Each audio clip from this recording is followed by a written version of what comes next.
Greetings, technophiles and math magicians. Today we're going to show you how to use Google Maps in order to find the area of a region. So that's our main goal. So the first thing you need to go to is, of course, maps.google.com, and you'll come up with a generic map here, probably based on your location. We want to be able to draw on this map. So Google has tools built in to do that. So I'm headed over here to my triple line for menu. And I'm going to go down to Your Places, which are my places, and tap that. Then we're going to go over here to Maps, and these are the maps that you have saved. As you can see, I have quite a few maps saved here, and you probably have none. Down here, you're going to create a new map. When you create it, it's going to open a new window. Now this window is just going to pop us in the United States, so we need to type in where we want to go, and I want to go to Toronto. So here we go. And some of you might notice, number one, this building looks unfamiliar. That's because it's the old school. Old school. But the new school is now over here. So if we change the base map over here from regular streets maps to satellite, we get this. And now you can see the new building. In order to zoom in and out, you can use the plus or the minus button over here, or you can actually just use two fingers and scroll. So I'm going to scroll or zoom all the way in, and this is the farthest that we can zoom in right here. Now, this is now a My Map, and right now it's titled Untitled. So let's go ahead and change that name to Lawn Care Map, and put your name here to differentiate it from everybody else's. You may add a description if you'd like, but it's not necessary. And now hit save. Now, what we're going to do is teach you how to bound this area using the tools, and then we're going to tell you what some of the data means. So up here is a tool called Draw a Line. As you see, hover over it, you get that. So tap on that, and we're going to add a line or a shape. So click on that. It changes it to the cursor to a crosshair, and that's just where we're going to start. So I'm going to measure this region around, and I'm going to start at one of the corners, one of the vertices. So here's a nice place, and I tap or click, and notice that I get a line that's starting to be formed. So clearly I can see it dragging out. So I go to a next vertex and tap. There's the other one. Another line is being formed. So I'm just going to drag it over to here, click, and down to this next vertex. Now the question is, notice that if I extend here, it's actually inaccurate right in this region. Or if I extend it this way, I'm not compensating for enough of the region. So how do we make it curve? Well, you can't really. So the best thing to do is just to do some short clicks right here with a little bit of a turn as we go. So, and I'm aiming over there. So I did 4 or 5 clicks there, and notice here that my cursor changes, and I tap, and it's going to end up completing that circuit.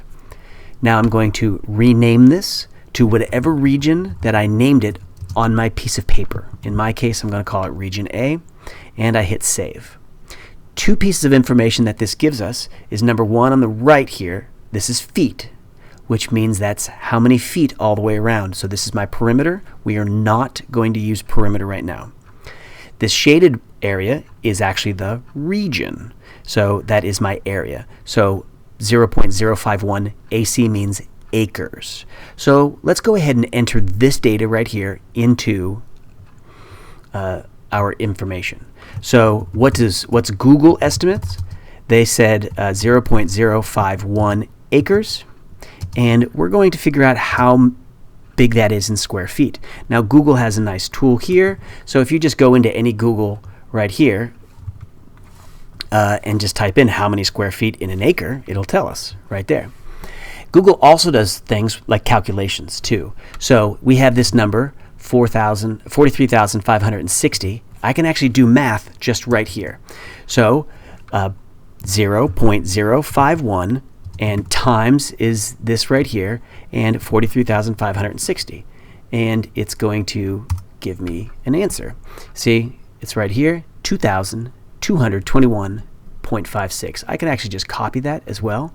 So Control C or Command C, and then I can just bring it into here and paste it, Control C or Control V or Command V, and call this one square feet. There we go. So a little bit more than 2,000 square feet right here. Now, if I hit the return button, watch what happens. I hit the return and it exits me out of this editing function. So how do I get to the next line down here? We have to hold down the control button and then hit return, and it takes you down to the next line. Now, I'm going to say what my estimate was. And this is the number that I calculated when I went out and measured by counting my footsteps and then doing a quick, in this case, triangle calculation. And I'm just going to make something up right now. Maybe I estimated it to be 1,890 square feet or something like that. And there we go. So this is what you're going to do for each region. Again, however many regions that you have on your paper, that's how many regions you should have over here, and it shows you, it just continues to make a list right there. So my guess is you have this region, you have a region over here, you have a region here, this region here. Don't forget that there's a triangle there, there, there, and then 2 other sections there. And lastly, there are 2 over here by the music room. The last thing I want to show you is that if you click on any region, notice the paint right here, you can actually change colors, be creative or inconsistent, however you want to be. I'm just going to change this one to yellow just so that's easy to see, right? So when you hover over it or hover over this, it actually highlights it on either side. Again, clicking on this quickly tells me, shows me the data that I entered here, and I can see that there's a quick difference between the two. So this concludes how to use Google Maps for the tools that we need today.